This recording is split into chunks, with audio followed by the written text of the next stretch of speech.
In this video, I'm gonna show you how to remove the battery on SJCAM SJ8 PRO.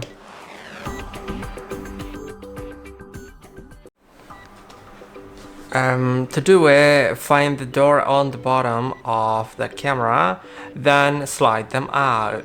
And it requires some force, don't be scared to just push it a lot. Then you can remove the battery and you can put it back in.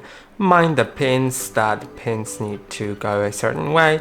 If you do it the other way, then first of all the arrow is incorrect, it says camera front, and then also it won't go on all the way, so make sure to put it in the correct way and close the door. I hope that this video was helpful. Don't forget to like and subscribe, and see you in the next one.